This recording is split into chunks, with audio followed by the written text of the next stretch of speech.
ਜਿਹੜਾ ਰਾਧਾ स्वामी डेरा है ना, गुरु ग्रंथ साहब का प्रकाश सिर्फ अपना हट चलाउण लई रखिया उन्होंने। तो मैं कहा जदों तक तुसीं बाबे नूं नहीं सी वेख लैंदे तुसीं घर नहीं सी आउंदे। जे परिवारां दे परिवार सालां बधी जाके डेरियां दीयां परिक्रमा करके जपजी साहिब दीयां 2 पौड़ियां दे मीनिंग नहीं आउंदे। हाँ जी दोस्तों, welcome back to Singh blogs. की हाल चाल सारिਆਂ ਦਾ दोस्तों? अज एक वीडियो आ जो मैनू किसी वीर ने भेजी सी फेसबुक ते। उस विच एक भाई साहब ने उन्होंने डेरा ब्यास बारे कुछ गल्लां कहियां ने जो कि सही नहीं हैगियां। उस दे रिगार्डिंग अज ये अपनी वीडियो होगी तो मैं क्लीयर करूँगा जिमें विद प्रूफ्स मैं करदा हुन्ना। अगे भी तुसीं देखिया होणियां ने वीडियोस अपनियां। तो दोस्तों उस तो बाद बाणी के आधार पर जो भी गल्लां होणगियां विद प्रूफ से होणगियां, हर बार की तरह फैक्ट्स बाणी के उदाहरण दिते जाणगे जो गुरबाणी विच लिखिया वा, गुरु ग्रंथ साहिब विच लिखिया वा। तां देखियो सानू गुरु ग्रंथ साहिब की बाणी बारे पता होवे। परिवारां दे परिवार सालां बधी जाके डेरियां दीयां परिक्रमा करके जपजी साहिब दीयां 2 पौड़ियां दे मीनिंग नहीं आउंदे। जे मैं गलत होया तो मैनूं जाण तो पहला टोकियो जरूर, मैं तुहाडा देणदार हाँ।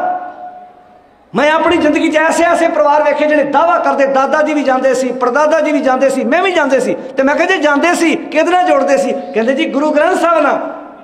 तो मैं कहा जदों तक तुसीं बाबे नूं नहीं सी वेख लैंदे तुसीं घर नहीं सी आउंदे। जे गुरु ग्रंथ साहिब नाल जुड़े हुंदे तो गुरु ग्रंथ साहिब तां तुहाडे पिंड दे गुरुद्वारे भी हैगा। जे तुसीं सच्चे गुरु ग्रंथ साहिब नाल जुड़े हुंदे तुहानूं पता हुंदा गुरु ग्रंथ साहिब च की लिखिआ है। गुरु ग्रंथ साहिब का प्रकाश सिर्फ अपना हट चलाउण लई रखिआ उन्होंने। सिर्फ अपना हट, जिवें मौल किसी होर दा होवे ते माल किसी होर दा होवे। अगलियां नूं पता भी गुरु ग्रंथ साहिब तो बिना साडा हट नहीं चलना। मैं तुहाडे सामने दलील दे नाल गल कर रहा। मैं जे अपने कोलों मेरे को सबूत ने, जिहड़ा राधा स्वामी डेरा है ना, ये भी जदों आरंभ होया सी ते गुरु ग्रंथ साहिब दा इत्थे प्रकाश सी, पर जदों डेरा जोर फड़ गया अगले प्रकाश पासे करता तो बाबा जी अपना नाम देण लग पे। वो भरावां ने जमीन गुरु ग्रंथ साहिब के नाम लवाई सी। अज भी वो जमीन गुरु ग्रंथ साहिब के नाम पर बोलती है। वो जमीन भरावां दी सी, उन्हें गुरु ग्रंथ साहिब के नाम पर लवा दी। पर परिवारों को थोड़ा पता जिहड़े उत्थे भोले भाले लोग जाते हैं। तो सेम इदा ही आ जिहड़े सिर्फ डेरियां दीयां परिक्रमा करके आ जाते आ, वो भले हो ना गुमराह हो। गुरु ग्रंथ साहिब की साडा गुनाह वेखो असीं की आने। जगह जगह बार बार गुरु ग्रंथ साहिब विच देहधारी गुरु की महिमा हुई है। गुरु ते नाम भगती उत्ते ध्यान दिता गया है, फोकस किया गया है। गुरु नूं रब दा दर्जा दिता गया है।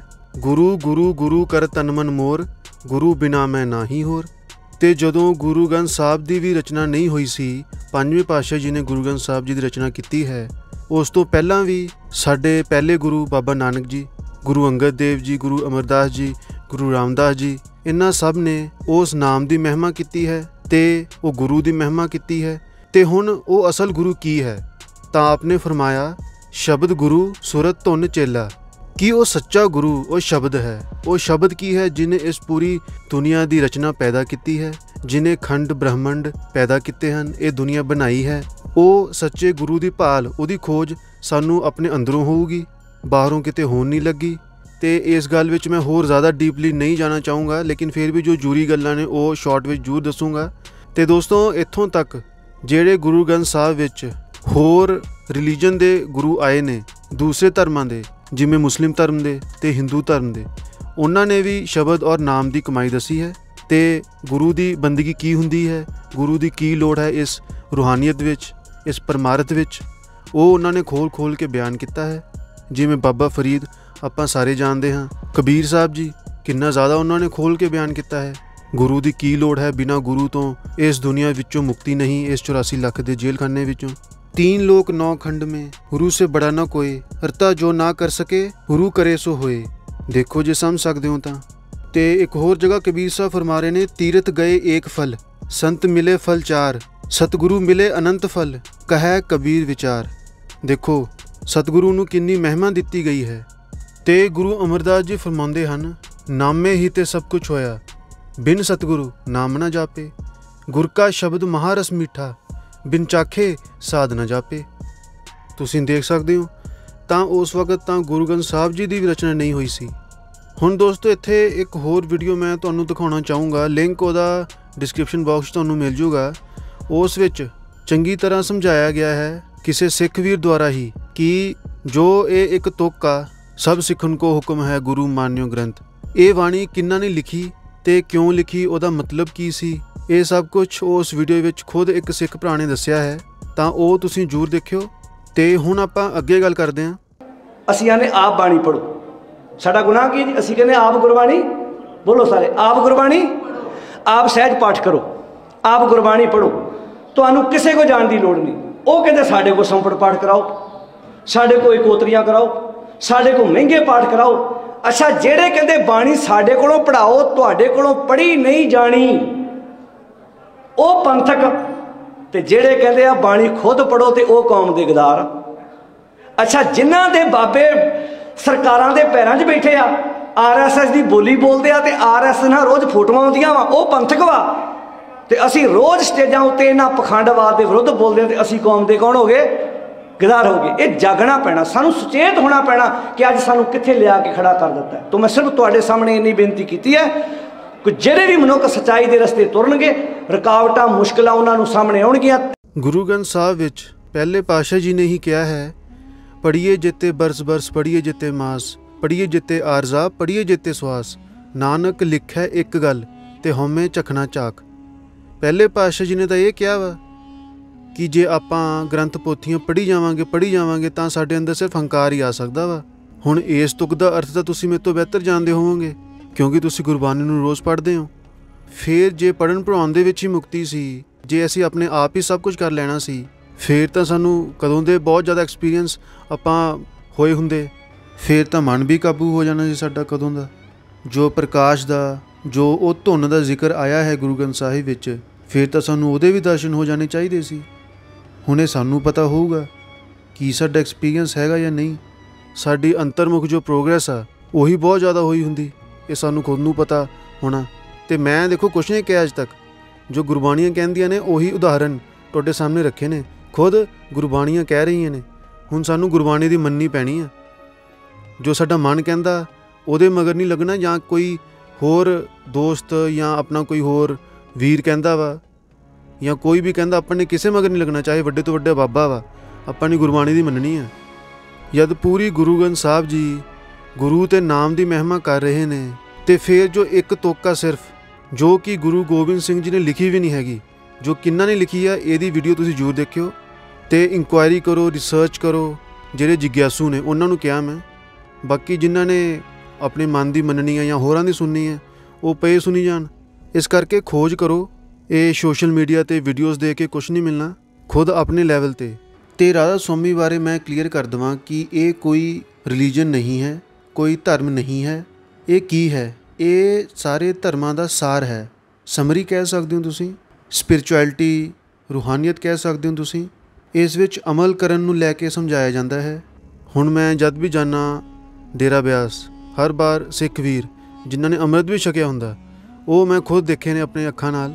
ਤੁਸੀਂ ਵੀ ਦੇਖੇ ਹੋਵੋਗੇ, ਜਿਹੜੇ ਨਿਹੰਗ ਵੀਰ ਵੀ ਦੇਖੇ ਨੇ ਕੁਝ।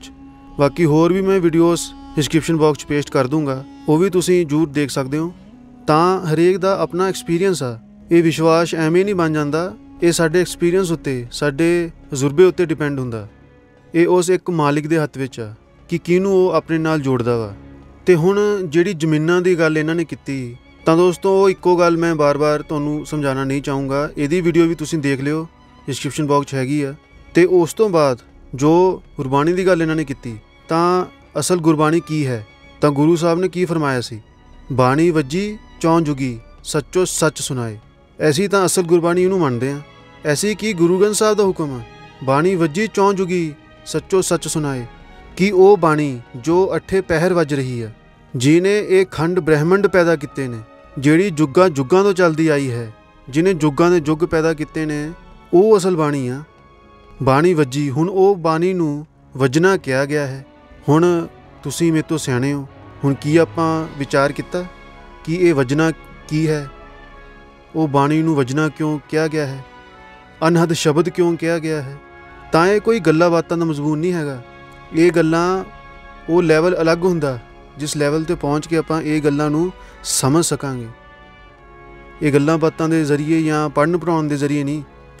ਦੇਖੋ ਆਪ ਉਹ ਬਾਣੀ ਨੂੰ, ਉਹ ਅਸਲ ਬਾਣੀ ਨੂੰ ਕਿਵੇਂ ਬਿਆਨ ਕਰ ਰਹੇ ਹਾਂ। ਅਤੇ ਆਪਾਂ ਸਿਰਫ ਇਹ ਸੋਚਦੇ ਹਾਂ ਕਿ ਆਪਾਂ ਨੇ ਪੜ੍ਹ ਲਿਆ ਕੁਝ ਗ੍ਰੰਥਾਂ ਪੋਥੀਆਂ ਪੜ੍ਹ ਲਿਆ, ਕੀ ਉਹ ਬਾਣੀ ਆ? ਅਸਲ ਬਾਣੀ ਕੀ ਆ ਆਪ ਸਮਝਾ ਚੁੱਕੇ ਨੇ। ਹੁਣ ਮੈਂ ਇਸ ਗੱਲ ਦੇ ਉੱਤੇ ਵੀ ਡੀਪਲੀ ਨਹੀਂ ਦੱਸਣਾ ਚਾਹੂੰਗਾ, ਕਿਉਂਕਿ ਜਿਹੜੇ ਤਾਂ ਸਿਆਣੇ ਉਹ ਖੁਦ ਖੋਜ ਕਰਨ ਭਾਈ। ਅਤੇ ਇਹ ਗੱਲਾਂ ਤਾਂ ਉਹਨਾਂ ਨਾਲ ਕੀਤੀਆਂ ਜਾਂਦੀਆਂ ਨੇ ਜਿਸ ਨੂੰ ਵੈਲਿਊ ਆ ਇਹਨਾਂ ਗੱਲਾਂ ਦੀ, ਜਿਹਨੂੰ ਬਹੁਤ ਜ਼ਿਆਦਾ ਕਦਰ ਆ। ਹੁਣ ਇਹ ਧਾਰਮਿਕ ਸਥਾਨਾਂ ਦਾ ਮਕਸਦ ਕੀ ਸੀ? ਇਹ ਗ੍ਰੰਥ ਪੋਥੀਆਂ ਪੜ੍ਹ ਕੇ ਸਾਨੂੰ ਪਤਾ ਲੱਗਦਾ ਕਿ ਕਰਨਾ ਕੀ ਆ। ਇਹਦਾ ਵੀ ਆਪਣਾ ਦਾਇਰਾ ਹੈ ਅਤੇ ਮਾਹੌਲ ਬਣਦਾ ਇਹ ਧਾਰਮਿਕ ਸਥਾਨਾਂ 'ਤੇ ਜਾ ਕੇ। ਮਗਰ ਸਿਰਫ ਮੱਥਾ ਟੇਕਣਾ ਅਤੇ ਜਿਵੇਂ ਉਹੀ ਪਹਿਲੇ ਪਾਤਸ਼ਾਹ ਜੀ ਨੇ ਫਰਮਾਇਆ, ਜੋ ਮੈਂ ਪਹਿਲਾਂ ਬਿਆਨ ਕਰਕੇ ਹਟਿਆ, ਇਹੀ ਕਾਫੀ ਨਹੀਂ। ਇਹ ਸਭ ਚੀਜ਼ਾਂ ਜ਼ਰੂਰੀ ਨੇ ਪਰਮਾਰਥ ਦੇ ਰਸਤੇ ਵਿੱਚ। ਇਹਨਾਂ ਦਾ ਇੱਕ ਦਾਇਰਾ ਵਾ, ਮਾਹੌਲ ਬਣਦਾ, ਸਾਨੂੰ ਬਾਹਰੀ ਗਿਆਨ ਮਿਲਦਾ। ਲੇਕਿਨ ਉਹ ਅਸਲ ਚੀਜ਼ ਕੀ ਆ ਉਹ ਮੈਂ ਤੁਹਾਨੂੰ ਪਹਿਲਾਂ ਗੁਰਬਾਣੀ ਵਿੱਚ ਕੀ ਫਰਮਾਇਆ ਵਾ ਉਹ ਦੱਸ ਚੁੱਕਿਆ। ਅਤੇ ਜਿਹਦੇ ਵਿੱਚ ਹਉਮੈ ਆ, ਜਿਹਨੇ ਮੰਨਣਾ ਹੀ ਨਹੀਂ ਕੁਛ, ਜਾਂ ਜਿਹਨੇ ਇਹ ਗੁਰਬਾਣੀਆਂ ਦੀ ਵੀ ਮੰਨੀ ਨਹੀਂ ਹੈਗੀ। ਹੁਣ ਮੈਂ ਆਪਣੇ ਕੋਲੋਂ ਤਾਂ ਕੁਛ ਕਿਹਾ ਨਹੀਂ, ਜੋ ਕੁਛ ਸਮਝਾਇਆ ਵਾ ਉਹ ਗੁਰਬਾਣੀਆਂ ਕਹਿੰਦੀਆਂ ਨੇ। ਜਿਹਨੇ ਗ੍ਰੰਥਾਂ ਪੋਥੀਆਂ ਦੀ ਵੀ ਨਹੀਂ ਸੁਣੀ, ਫਿਰ ਉਹਨੂੰ ਇਹ ਸਭ ਗੱਲਾਂ ਦੱਸਣ ਦਾ ਸਮਝਾਉਣ ਦਾ ਕੀ ਫਾਇਦਾ? ਅਤੇ ਜੇ ਕੋਈ ਦੱਸ ਵੀ ਦੇਵੇ ਤਾਂ ਜਦ ਤੱਕ ਆਪਾਂ ਉਸ ਚੀਜ਼ ਨੂੰ ਅਮਲ ਨਹੀਂ ਕਰਦੇ ਜਿਵੇਂ ਸਾਨੂੰ ਗੁਰਬਾਣੀ ਕਹਿੰਦੀ ਅਮਲ ਕਰਨ ਨੂੰ, ਫਿਰ ਇਹ ਗੱਲਾਂ ਬਾਤਾਂ ਦਾ ਤਾਂ ਕੋਈ ਫਾਇਦਾ ਨਹੀਂ। ਹੁਣ ਮੈਂ ਦੇਖੋ, ਜਦ ਵੀ ਮੈਂ ਗੁਰਦੁਆਰਾ ਸਾਹਿਬ ਜਾਂਦਾ ਵਾ ਜਾਂ ਈਵਨ ਕੋਈ ਹੋਰ ਵੀ ਧਾਰਮਿਕ ਸਥਾਨ ਜੇ ਚਲੇ ਜਾਵਾਂ ਕਦੇ, ਤਾਂ ਉੱਥੇ ਜਾ ਕੇ ਮੈਨੂੰ ਫੀਲਿੰਗ ਆਉਂਦੀ ਹੈ, ਇੱਕ ਮਾਹੌਲ ਬਣਦਾ ਬਹੁਤ ਜ਼ਿਆਦਾ ਵਧੀਆ। ਮੈਨੂੰ ਲੱਗਦਾ ਮੇਰਾ ਉੱਥੇ ਮਨ ਕਰਦਾ ਕਿ ਬੈਠਾ ਰਹਾਂ, ਕੁਛ ਦੇਰ ਬੈਠਾਂ ਅਤੇ ਮੈਡੀਟੇਸ਼ਨ ਕਰਾਂ। ਲੇਕਿਨ ਤੁਹਾਨੂੰ ਪਤਾ ਉੱਥੇ ਆਪਾਂ 24 ਘੰਟੇ ਤਾਂ ਰਹਿ ਨਹੀਂ ਸਕਦੇ, ਨਾ ਬਹਿ ਸਕਦੇ ਹਾਂ, ਅਤੇ ਸਾਰਿਆਂ ਦੀ ਮੌਜੂਦਗੀ ਵਿੱਚ ਉੱਥੇ ਬੰਦਾ 24 ਘੰਟੇ ਤਾਂ ਰਹਿ ਨਹੀਂ ਸਕਦਾ। ਇਸ ਲਈ ਇਹ ਧਾਰਮਿਕ ਸਥਾਨ ਬਹੁਤ ਜ਼ਰੂਰੀ ਨੇ, ਇੱਕ ਬੇਸ ਬਣਦਾ ਬੰਦੇ ਦਾ। ਲੇਕਿਨ ਗੁਰੂ ਗ੍ਰੰਥ ਸਾਹਿਬ ਤਾਂ ਸਾਨੂੰ ਸਿੱਧਾ ਕਹਿ ਰਹੇ ਨੇ। ਅਜੇ ਹੋਰ ਵੀ ਕਈ ਸੰਤ ਮਹਾਤਮਾ ਦੀ ਬਾਣੀਆਂ ਨੇ ਜੋ ਮੈਂ ਕਹੀਆਂ ਨਹੀਂ, ਜਿਵੇਂ ਬੁੱਲੇ ਸ਼ਾਹ ਨੇ ਫਰਮਾਇਆ ਹੈ, ਵੇਦ ਪੁਰਾਨਾ ਪੜ੍ਹ ਪੜ੍ਹ ਥੱਕੇ, ਸਜਦੇ ਕਰਦਿਆਂ ਕਸ ਗਏ ਮੱਥੇ, ਨਾ ਰੱਬ ਤੀਰਥ ਨਾ ਰੱਬ ਮੱਕੇ, ਜਿਨ ਪਾਇਆ ਤਿਨ ਦਿਲ ਵਿੱਚ ਯਾਰ। ਇਸ ਤੋਂ ਵੱਧ ਉਹ ਹੋਰ ਖੋਲ੍ਹ ਕੇ ਕੀ ਕਹਿਣ। ਦੇਖੋ, ਸੰਤ ਮਹਾਤਮਾ ਨੇ ਤਾਂ ਪੂਰਾ ਖੋਲ੍ਹ ਕੇ ਸਮਝਾਇਆ ਵਾ ਕਿ ਇਹ ਸਭ ਚੀਜ਼ਾਂ ਨਾਲ ਕੁਛ ਨਹੀਂ ਮਿਲਣ ਲੱਗਿਆ। ਇਸ ਕਰਕੇ ਆਪਾਂ ਵਿਚਾਰ ਕਰੀਏ ਕਿ ਕੀ ਆਪਾਂ ਗੁਰਬਾਣੀ ਨੂੰ ਜੋ ਪੜ੍ਹਿਆ ਵਾ, ਕੀ ਆਪਾਂ ਨੇ ਉਸ ਤੋਂ ਅੱਗੇ ਵਿਚਾਰ ਕੀਤਾ, ਕੀ ਆਪਾਂ ਨੇ ਉਹ ਚੀਜ਼ ਅਮਲ ਕੀਤੀ, ਕੀ ਸਾਡੀ ਅੰਤਰਮੁਖ ਅਵਸਥਾ ਵਾ ਉਹ ਕਿਤੋਂ ਤੱਕ ਹੋਈ। ਇਸ ਕਰਕੇ ਗੁਰੂ ਗ੍ਰੰਥ ਸਾਹਿਬ ਸਾਡੇ ਸਾਰਿਆਂ ਦੇ ਗੁਰੂ ਨੇ। ਰਾਜ ਸਵਾਮੀ ਵੀਰ ਵੀ ਗੁਰੂ ਗ੍ਰੰਥ ਸਾਹਿਬ ਨੂੰ ਗੁਰੂ ਮੰਨਦੇ ਨੇ, ਲੇਕਿਨ ਗੁਰੂ ਗ੍ਰੰਥ ਸਾਹਿਬ ਕੀ ਕਹਿ ਰਹੇ ਨੇ ਆਪਾਂ ਨੇ ਇਸ ਉੱਤੇ ਵਿਚਾਰ ਕਰਨਾ। ਅਤੇ ਜਦੋਂ ਆਪ ਨੇ ਗੁਰੂ ਗ੍ਰੰਥ ਸਾਹਿਬ ਵਿੱਚ ਹਰੇਕ ਧਰਮ ਦੇ ਸੰਤਾਂ ਮਹਾਤਮਾ ਦੀ ਬਾਣੀ ਪਾਈ ਹੈ, ਜਿਨ੍ਹਾਂ ਨੇ ਵੀ ਨਾਮ ਦਾ ਉਦੇਸ਼ ਦਿੱਤਾ, ਤਾਂ ਫਿਰ ਗੁਰੂ ਗ੍ਰੰਥ ਸਾਹਿਬ ਜੀ ਇਕੱਲਾ ਸਿੱਖਾਂ ਦਾ ਕਿਵੇਂ ਹੋ ਸਕਦਾ? ਇਹ ਸਭ ਤੋਂ ਵੱਡਾ ਪ੍ਰੂਫ ਹੈ। ਜਿਵੇਂ ਮੈਂ ਅੱਗੇ ਬੇਨਤੀ ਕੀਤੀ ਅਤੇ ਪਹਿਲੇ ਪਾਤਸ਼ਾਹ ਜੀ ਨੇ ਫਰਮਾਇਆ ਸੀ, ਮੇਰਾ ਉਪਦੇਸ਼ ਚੌਂ ਵਰਨੋਂ ਕੋ ਸਾਂਝਾ। ਜਦੋਂ 10ਵੀਂ ਪਾਤਸ਼ਾਹੀ ਸਾਡੇ ਦਰਮਿਆਨ ਆਏ, ਆਪ ਨੇ ਉਸ ਵਕਤ ਪਰਮਾਤਮਾ ਦੇ ਜਿੰਨੇ ਵੀ ਪ੍ਰਚਲਿਤ ਨਾਮ ਸਨ ਆਪ ਨੇ ਲਿਖਣਾ ਸ਼ੁਰੂ ਕਰ ਦਿੱਤੇ, ਅਤੇ 1100-1200 ਨਾਮ ਲਿਖਣ ਤੋਂ ਬਾਅਦ ਅੰਤ ਵਿੱਚ ਆਪ ਨੇ ਉਹਨੂੰ ਅਨਾਮੀ ਕਹਿ ਕੇ ਬਿਆਨ ਕਰ ਦਿੱਤਾ, ਜਿਹਦਾ ਕੋਈ ਨਾਮ ਨਹੀਂ। ਅਤੇ ਸਾਨੂੰ ਕੀ ਹਿਦਾਇਤ ਦਿੰਦੇ ਹਨ, ਬਲਿਹਾਰੀ ਜਾਊਂ ਚੇਤੇ ਤੇਰੇ ਨਾਮ ਹੈ। ਦੇਖੋ, ਰਿਸ਼ਤਾ ਕੋਈ ਲਫ਼ਜ਼ਾਂ ਦਾ ਰਿਸ਼ਤਾ ਨਹੀਂ ਹੈ, ਇਹ ਪ੍ਰੇਮ ਔਰ ਪਿਆਰ ਦਾ ਰਿਸ਼ਤਾ ਹੈ। ਪ੍ਰੇਮ ਔਰ ਪਿਆਰ ਵਿੱਚ ਆ ਕੇ ਆਪਾਂ ਨੇ ਉਹਦੇ ਵੱਖ-ਵੱਖ ਨਾਮ ਰੱਖਣੇ ਸ਼ੁਰੂ ਕਰ ਦਿੱਤੇ। ਕਿਸੇ ਨੇ ਉਹਨੂੰ ਅੱਲਾ ਕਹਿ ਦਿੱਤਾ, ਕਿਸੇ ਨੇ ਖੁਦਾ, ਕਿਸੇ ਨੇ ਰਾਮ, ਕਿਸੇ ਨੇ ਗੋਡ। ਲੇਕਿਨ ਇਸ਼ਾਰਾ ਉਸ ਇੱਕ ਤਾਕਤ ਦੀ ਤਰਫ ਹੈ, ਉਹ ਇੱਕ ਸ਼ਕਤੀ ਜਿਸ ਨੇ ਇਹ ਸ੍ਰਿਸ਼ਟੀ ਦੀ ਰਚਨਾ ਪੈਦਾ ਕੀਤੀ ਹੈ। ਹੁਣ ਦੋਸਤੋ, ਮੈਨੂੰ ਇੱਕ ਗੱਲ ਯਾਦ ਆਈ, ਜੋ ਬਾਬਾ ਸਾਵਨ ਸਿੰਘ ਜੀ ਦਾ ਆਪਾਂ ਜੀਵਨ ਪਰਿਚੈ ਪੜ੍ਹਦੇ ਹਾਂ, ਉਸ ਵਕਤ ਦਾ ਜ਼ਿਕਰ ਹੈ ਜਦੋਂ ਮਹਾਰਾਜ ਸਾਵਨ ਸਿੰਘ ਜੀ ਬਾਬਾ ਜੈਮਲ ਸਿੰਘ ਜੀ ਨੂੰ ਮਿਲੇ ਸੀ। ਤਾਂ ਸਭ ਕੁਝ ਜਾਣਨ ਤੋਂ ਬਾਅਦ ਜਿੰਨੇ ਵੀ ਵਹਿਮ ਉਹਨਾਂ ਦੇ ਮਨ 'ਚ ਸੀਗੇ ਮਹਾਰਾਜ ਸਾਵਨ ਸਿੰਘ ਜੀ ਦੇ, ਆਪ ਨੇ ਬਾਬਾ ਜੈਮਲ ਸਿੰਘ ਜੀ ਅੱਗੇ ਇੱਕ ਬੇਨਤੀ ਕੀਤੀ ਕਿ ਇਹ ਰਾਧਾ ਸਵਾਮੀ ਨਾਮ ਕਿਉਂ, ਮੈਨੂੰ ਰਾਧਾ ਸਵਾਮੀ ਨਾਮ ਨਾ ਦੇਣਾ, ਕਿਉਂਕਿ ਇਹ ਮੈਂ ਕਦੇ ਅੱਗੇ ਸੁਣਿਆ ਨਹੀਂ। ਫਿਰ ਦੋਸਤੋ, ਬਾਬਾ ਜੈਮਲ ਸਿੰਘ ਜੀ ਨੇ ਫਰਮਾਇਆ, ਕੀ ਤੁਸੀਂ ਦੱਸ ਸਕਦੇ ਹੋ ਕਿ ਜਾਪ ਸਾਹਿਬ ਵਿੱਚ ਪਰਮਾਤਮਾ ਦੇ ਕਿੰਨੇ ਨਾਮ ਹਨ? ਤਾਂ ਮਹਾਰਾਜ ਸਾਵਨ ਸਿੰਘ ਜੀ ਨੇ ਕਿਹਾ ਕਿ ਮੈਨੂੰ ਚੰਗੀ ਤਰ੍ਹਾਂ ਯਾਦ ਤਾਂ ਨਹੀਂ, ਪਰ ਹੋਣਗੇ ਕੋਈ 1200-1300 ਨਾਮ। ਫਿਰ ਬਾਬਾ ਜੈਮਲ ਸਿੰਘ ਜੀ ਨੇ ਫਰਮਾਇਆ ਕਿ ਉਹ ਜਦੋਂ 1200-1300 ਨਾਮਾਂ ਨਾਲ ਤੁਹਾਨੂੰ ਕੋਈ ਇਤਰਾਜ਼ ਨਹੀਂ, ਤੇ ਫਿਰ ਇਹ ਰਾਧਾ ਸਵਾਮੀ ਨਾਮ ਨਾਲ ਕਿਉਂ ਇਤਰਾਜ਼ ਬਈ? ਇਹ ਵੀ ਇੱਕ ਪਰਮਾਤਮਾ ਦਾ ਨਾਮ ਹੈ ਜੋ ਸਵਾਮੀ ਜੀ ਮਹਾਰਾਜ ਜੀ ਨੇ ਰੱਖਿਆ ਹੈ। ਤਾਂ ਇਹ ਗੱਲ ਸੁਣ ਕੇ ਆਪ ਸੰਤੁਸ਼ਟ ਹੋਏ ਅਤੇ ਉਹਨਾਂ ਤੋਂ ਨਾਮਦਾਨ ਦੀ ਬਖਸ਼ਿਸ਼ ਪ੍ਰਾਪਤ ਕੀਤੀ। ਤਾਂ ਦੋਸਤੋ, ਇਸ ਤੋਂ ਸਾਨੂੰ ਕੁਝ ਸਿੱਖਣ ਨੂੰ ਮਿਲਦਾ ਹੈ, ਜਿਨ੍ਹਾਂ ਨੇ ਰਾਧਾ ਸਵਾਮੀ ਨਾਮ ਦੇ ਨਾਲ ਹੀ ਬਹੁਤ ਫਰਕ ਪਾ ਲਿਆ ਵਾ ਕਿ ਪਤਾ ਨਹੀਂ ਇਹ ਕੀ ਚੀਜ਼ ਹੈ। ਉਹਨਾਂ ਨੂੰ ਇਸ ਚੀਜ਼ ਦੀ ਸਮਝਣ ਦੀ ਲੋੜ ਹੈ। ਤੇ ਦੋਸਤੋ, ਹੁਣ ਜਿਨ੍ਹਾਂ ਨੇ ਗੁਰੂ ਗ੍ਰੰਥ ਸਾਹਿਬ ਜੀ ਦੀ ਰਚਨਾ ਕੀਤੀ ਹੈ, ਗੁਰੂ ਅਰਜਨ ਦੇਵ ਜੀ, ਉਹਨਾਂ ਦੀ ਬਾਣੀ ਮੈਂ ਤੁਹਾਡੇ ਸਾਹਮਣੇ ਰੱਖਣ ਲੱਗਿਆ। ਆਪ ਨੇ ਫਰਮਾਇਆ, ਗੁਰ ਕੀ ਮੂਰਤ ਮਨ ਮੇ ਧਿਆਨ, ਗੁਰ ਕੈ ਸ਼ਬਦ ਮੰਤਰ ਮਨ ਮਾਨ, ਗੁਰ ਕੇ ਚਰਨ ਹਿਰਦੈ ਲੈ ਧਾਰੋ, ਗੁਰ ਪਾਰ ਬ੍ਰਹਮ ਸਦਾ ਨਮਸਕਾਰੋ। ਦੇਖੋ, ਆਪ ਗੁਰੂ ਦਾ ਧਿਆਨ ਕਰਨ ਨੂੰ ਕਹਿ ਰਹੇ ਹਨ। ਗੁਰ ਕੀ ਮੂਰਤ ਮਨ ਮੇ ਧਿਆਨ। ਹੁਣ ਇਹ ਧਿਆਨ ਦਾ ਕੀ ਫਾਇਦਾ ਹੈ? ਇਹ ਧਿਆਨ ਆਪਾਂ ਕਿਸ ਚੀਜ਼ ਦਾ ਧਰ ਸਕਦੇ ਹਾਂ? ਹੁਣ ਸਾਡੇ ਮਨ ਵਿੱਚ ਕਿੰਨੇ ਹੀ ਖਿਆਲ ਪੈਦਾ ਹੁੰਦੇ ਹਨ। ਕਦੇ ਆਪਾਂ ਕਿਸੇ ਦਾ ਖਿਆਲ, ਕਦੇ ਆਪਾਂ ਕਿਸੇ ਦਾ ਧਿਆਨ ਧਰਦੇ ਹਾਂ, ਯਾਰ ਦੋਸਤ, ਸਕੇ ਸੰਬੰਧੀ, ਰਿਸ਼ਤੇਦਾਰ। ਇਸ ਕਰਕੇ ਇੱਥੇ ਆਪ ਗੁਰੂ ਦਾ ਧਿਆਨ ਧਰਨ ਨੂੰ ਕਹਿ ਰਹੇ ਹਨ, ਕਿਉਂਕਿ ਗੁਰੂ ਦੀ ਜੋ ਅਵਸਥਾ ਹੁੰਦੀ ਹੈ, ਦੇਖੋ ਗੁਰੂ ਅਲੱਗ-ਅਲੱਗ ਪ੍ਰਕਾਰ ਦੇ ਹੁੰਦੇ ਹਨ। ਹੁਣ ਇਸ ਵੱਲ ਵੀ ਮੈਂ ਜ਼ਿਆਦਾ ਡੀਪਲੀ ਨਹੀਂ ਜਾਣਾ ਚਾਹੂੰਗਾ। ਜਦ ਬਾਣੀ ਹੀ ਮੈਂ ਤੁਹਾਨੂੰ ਪੜ੍ਹ ਕੇ ਸੁਣਾ ਦਿੱਤੀ, ਇਸ ਤੋਂ ਉੱਤੇ ਤਾਂ ਨਹੀਂ ਕੁਛ, ਅੱਗੇ ਤੁਸੀਂ ਸਿਆਣੇ ਹੋ। ਤੇ ਹੁਣ ਗੁਰੂ ਅਮਰਦਾਸ ਸਾਹਿਬ ਕੀ ਕਹਿੰਦੇ ਹਨ? ਇਸ ਕਾਇਆ ਅੰਦਰ ਵਸਤ ਅਸੰਖਾਂ, ਗੁਰਮੁਖ ਸਾਚ ਮਿਲੇ ਤਾਂ ਵੇਖਾਂ। ਕਿ ਕੋਈ ਸੱਚਾ ਗੁਰੂ ਮਿਲ ਜਾਵੇ, ਉਸ ਮਾਲਿਕ ਦਾ ਪਿਆਰਾ ਮਿਲ ਜਾਵੇ, ਤਾਂ ਉਹ ਦਰਸ਼ਨ ਕਰਾ ਦੇਵੇ ਆਪਣੀ ਕਿਰਪਾ ਨਾਲ। ਇਸ ਕਾਇਆ ਅੰਦਰ ਵਸਤ ਅਸੰਖਾਂ। ਹੁਣ ਪੰਜਵੇਂ ਪਾਤਸ਼ਾਹੀ ਬੜੇ ਦਾਅਵੇ ਨਾਲ ਕਹਿੰਦੇ ਹਨ, ਮਤ ਕੋ ਭਰਮ ਭੁੱਲੇ ਸੰਸਾਰ, ਗੁਰਬਿਨ ਕੋਈ ਨਾ ਉਤਰਸ ਪਾਰ। ਕਿ ਮਤੇ ਕੋਈ ਇਸ ਵਹਿਮ ਔਰ ਭਰਮ ਵਿੱਚ ਫਸਿਆ ਹੋਵੇ ਕਿ ਮੈਂ ਬਹੁਤ ਵਿਦਵਾਨ ਹਾਂ, ਮੈਂ ਅਕਲ ਵਾਲਾ ਹਾਂ, ਮੈਂ ਦਿਮਾਗ ਦੇ ਜ਼ੋਰ 'ਤੇ, ਆਪਣੇ ਹੱਟ ਦੇ ਜ਼ੋਰ 'ਤੇ, ਜਾਂ ਕੋਈ ਮਜ਼ਹਬ ਦੇ ਜ਼ੋਰ 'ਤੇ, ਜਾਂ ਹੋਰ ਕਿਸੇ ਜ਼ੋਰ 'ਤੇ ਪਰਮਾਤਮਾ ਨੂੰ ਮਿਲ ਜਾਵਾਂਗਾ। ਗੁਰੂ ਸਾਹਿਬ ਕਹਿੰਦੇ ਹਨ, ਇਹ ਭਰਮ ਛੱਡ ਦਿਓ, ਵਹਿਮ ਛੱਡ ਦਿਓ। ਗੁਰਮੁਖਾਂ ਤੋਂ ਬਗੈਰ ਇੱਕ ਕਦਮ ਚੱਲਣਾ ਮੁਸ਼ਕਿਲ ਹੈ। ਸਤਿਗੁਰਾਂ ਤੋਂ ਬਗੈਰ ਤਾਂ ਮੁਕਤੀ ਹਾਸਲ ਕਰਨ ਦਾ ਸਵਾਲ ਹੀ ਪੈਦਾ ਨਹੀਂ ਹੁੰਦਾ। ਤੇ ਹੁਣ ਦੋਸਤੋ, ਗੁਰੂ ਅਮਰਦਾਸ ਜੀ ਦਾ ਐਗਜ਼ਾਮਪਲ ਆਪ ਖੋਲ ਕੇ ਫਰਮਾ ਰਹੇ ਹਨ। ਹੁਣ ਸੁਣਿਓ ਧਿਆਨ ਨਾਲ। ਸੱਚਾ ਸ਼ਬਦ ਸੱਚੀ ਪਤ ਹੋਈ, ਬਿਨ ਨਾਵੇਂ ਮੁਕਤ ਨਾ ਪਾਵੇ ਕੋਈ। ਬਿਨ ਸਤਿਗੁਰੂ ਕੋ ਨਾਉ ਨਾ ਪਾਏ, ਪ੍ਰਭ ਐਸੀ ਬਣਤ ਬਣਾਈ ਹੈ। ਫਿਰ ਇੱਕ ਵਾਰ ਮੈਂ ਰਿਪੀਟ ਕਰ ਰਿਹਾ, ਬਿਨ ਸਤਿਗੁਰੂ ਕੋਈ ਨਾਉ ਨਾ ਪਾਏ, ਪ੍ਰਭ ਐਸੀ ਬਣਤ ਬਣਾਈ ਹੈ। ਹੁਣ ਫਿਰ ਜਿਹੜਾ ਸਮਝ ਗਿਆ, ਜਿਹਨੂੰ ਕਦਰ ਹੈ, ਉਹ ਸਮਝ ਗਿਆ। ਮੈਂ ਇਹਨੂੰ ਸਮਝਾਉਣਾ ਨਹੀਂ ਚਾਹੂੰਗਾ। ਜੇ ਸਿਆਣੇ ਹੋ ਤਾਂ ਆਪ ਸਮਝੋ। ਸਭ ਕੁਛ ਤਾਂ ਕਹਿ ਦਿੱਤਾ ਗੁਰੂ ਅਮਰਦਾਸ ਜੀ ਨੇ, ਗੁਰੂ ਅਰਜਨ ਦੇਵ ਜੀ ਨੇ। ਹੁਣ ਰਹਿ ਕਿੱਥੇ ਗਿਆ? ਦੇਖੋ, ਸੰਤ ਮਹਾਤਮਾ ਨੇ ਸਮਝਾਉਣ ਦੀ ਕੋਈ ਕਸਰ ਨਹੀਂ ਛੱਡੀ, ਪਰ ਕੀ ਆਪਾਂ ਸਮਝ ਗਏ? ਜਨਮ ਮਰਨ ਕੀ ਤਰਾਸ ਮਿਟਾਈ, ਗੁਰਪੂਰੇ ਕੀ ਬੇਅੰਤ ਵਡਿਆਈ। ਸਮਝ ਲਓ, ਗੁਰੂ ਪੂਰਾ ਕਿਹਾ ਵਾ। ਗੁਰੂ ਇਸ ਦੁਨੀਆ ਵਿੱਚ ਬਹੁਤ ਨੇ। ਗੁਰੂ ਕਰਤਾ, ਗੁਰੂ ਕਰਨਾ ਜੋਗ, ਗੁਰੂ ਪਰਮੇਸ਼ਰ ਹੈ ਵੀ ਹੋਗ। ਗੁਰੂ ਸਾਹਿਬ ਕਹਿੰਦੇ ਹਨ, ਗੁਰੂ ਪਰਮੇਸ਼ਰ ਇੱਕੋ ਜਾਣ। ਕਿ ਗੁਰੂ ਔਰ ਪਰਮਾਤਮਾ ਵਿੱਚ ਕੋਈ ਫਰਕ ਨਹੀਂ, ਇੱਕੋ ਹੀ ਚੀਜ਼ ਹੈ। ਦੇਖੋ ਕਿੰਨੀ ਵਡਿਆਈ ਕੀਤੀ ਗਈ ਹੈ। ਹੁਣ ਇੱਕ ਵਾਰ ਫੇਰ ਗੁਰੂ ਅਮਰਦਾਸ ਜੀ ਕੀ ਫਰਮਾਉਂਦੇ ਹਨ? ਹਰ ਕੀ ਪੂਜਾ ਦੁਲੰਭ ਹੈ ਸੰਤੋ, ਕਹਿਣਾ ਕਛੂ ਨਾ ਜਾਈ। ਸੰਤੋ ਗੁਰਮੁਖ ਪੂਰਾ ਪਾਈ, ਨਾਮੋ ਪੂਜ ਕਰਾਈ। ਸਭ ਤੋਂ ਪਹਿਲਾਂ ਸਾਨੂੰ ਬੜੇ ਨਿਮਰਤਾ ਦੇ ਨਾਲ ਸੰਤ ਕਹਿ ਕੇ ਬਿਆਨ ਕਰਦੇ ਹਨ, ਤਾਂ ਜੋ ਸਾਡੇ ਅੰਦਰ ਕੌਨਫੀਡੈਂਸ ਆ ਸਕੇ ਕਿ ਆਪਾਂ ਵੀ ਉਸ ਪਰਮਾਤਮਾ ਦੀ ਭਗਤੀ, ਉਹਦੀ ਬੰਦਗੀ ਵਿੱਚ ਲੱਗ ਸਕੀਏ, ਉਸ ਮੁਕਾਮ ਤੱਕ ਪਹੁੰਚ ਸਕੀਏ। ਸੰਤੋ ਗੁਰਮੁਖ ਪੂਰਾ ਪਾਈ, ਨਾਮੋ ਪੂਜ ਕਰਾਈ। ਕਿ ਕੋਈ ਪੂਰਾ ਗੁਰਮੁਖ ਮਿਲ ਜਾਵੇ, ਉਹ ਸ਼ਬਦ ਔਰ ਨਾਮ ਦਾ ਭੇਦ ਦੇ ਦੇਵੇ। ਅਸੀਂ ਸ਼ਬਦ ਔਰ ਨਾਮ ਦੀ ਕਮਾਈ ਕਰੀਏ, ਫਿਰ ਹੀ ਅਸੀਂ ਵਾਪਸ ਜਾ ਕੇ ਉਸ ਪਰਮਾਤਮਾ ਨਾਲ ਮਿਲ ਸਕਦੇ ਹਾਂ। ਤੇ ਦੋਸਤੋ, ਲਾਸਟ ਵਿੱਚ ਮੈਂ ਇਹ ਕਹਿਣਾ ਚਾਹੂੰਗਾ ਕਿ ਜੇ ਆਪਾਂ ਇਹ ਸੋਚੀਏ ਕਿ ਕੋਈ ਵੀ ਆਪਾਂ ਗ੍ਰੰਥਾਂ ਪੋਥੀਆਂ ਵਿੱਚੋਂ, ਜਿਵੇਂ ਬਾਬਾ ਜੀ ਕਹਿੰਦੇ ਹੁੰਦੇ ਆ ਸਤਸੰਗਾਂ ਵਿੱਚ, ਕਿ ਗ੍ਰੰਥਾਂ ਪੋਥੀਆਂ ਵਿੱਚੋਂ ਆਪਾਂ ਕੋਈ ਤੁਕ ਜਾਂ ਕੋਈ ਸ਼ਬਦ ਲੈ ਲਵਾਂਗੇ ਅਤੇ ਉਹ ਪੜ੍ਹੀ ਜਾਵਾਂਗੇ, ਤਾਂ ਇਹ ਸਾਡੀ ਗਲਤਫਹਿਮੀ ਹੈ। ਉਹ ਸ਼ਬਦ, ਉਹ ਨਾਮ, ਜਿਹੜੀ ਇੱਕ ਕ੍ਰੀਏਟਿਵ ਪਾਵਰ ਹੈ, ਉਹ ਤਾਂ ਉਦੋਂ ਦੀ ਹੈ ਜਦੋਂ ਦੀ ਇਹ ਬੋਲੀਆਂ ਵੀ ਨਹੀਂ ਬਣੀਆਂ ਸੀ, ਜੋ ਜੁਗਾਂ ਜੁਗਾਂ ਤੋਂ ਚੱਲਦਾ ਆਇਆ ਹੈ। ਏਕ ਨਾਮ ਜੁਗ ਚਾਰ ਉਧਾਰੇ। ਆਪਾਂ ਨੇ ਉਸ ਨਾਮ ਦੀ ਖੋਜ ਵਿੱਚ ਲੱਗਣਾ ਹੈ ਜਿਹੜਾ ਕਿਤੇ ਬਾਹਰ ਨਹੀਂ।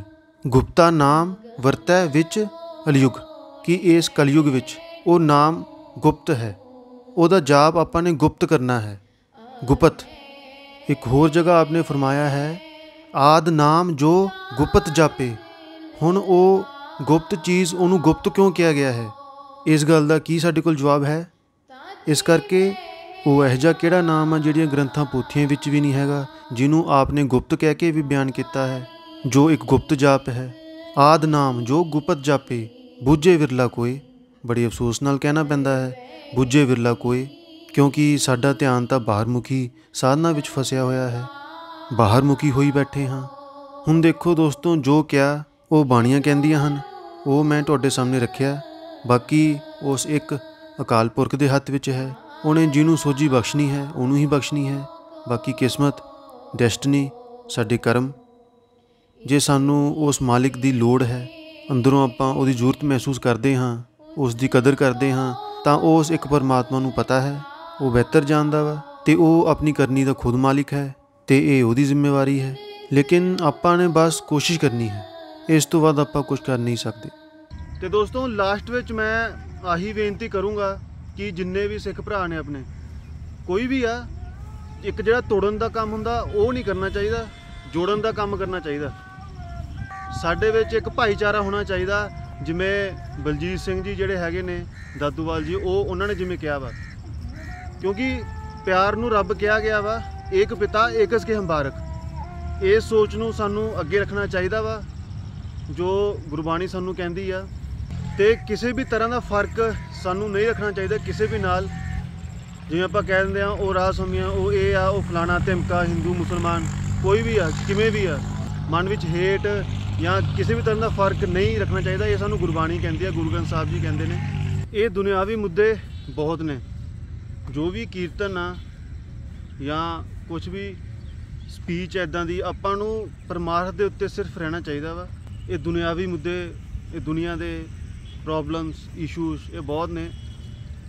ਜੋ ਰੂਹਾਨੀਅਤ ਆ, ਜੋ ਸਪਿਰਿਚੁਅਲਿਟੀ ਆ, ਸਾਡਾ ਧਿਆਨ ਸਿਰਫ ਉਹਦੇ ਵੱਲ ਹੋਣਾ ਚਾਹੀਦਾ।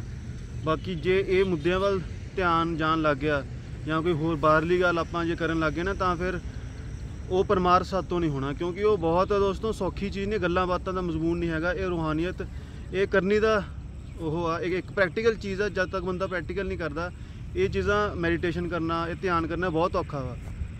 ਜਿਹਦਾ ਧਿਆਨ ਇੰਨਾ ਦੁਨਿਆ ਵਿੱਚ ਭਟਕ ਗਿਆ ਵਾ, ਉਹ ਫਿਰ ਬੰਦਾ ਕੁਛ ਇਸ ਮਾਰਗ ਵਿੱਚ ਕੁਛ ਕਰ ਨਹੀਂ ਸਕਦਾ, ਉਹ ਸਿਰਫ ਗੱਲਾਂ ਹੀ ਕਰ ਸਕਦਾ ਵਾ। ਕਿਉਂ ਕਰ ਵਾਹੀ ਲਖਾਓ, ਇਹ ਵੀ भेद सुना मैं तुमसे, सुरत शब्द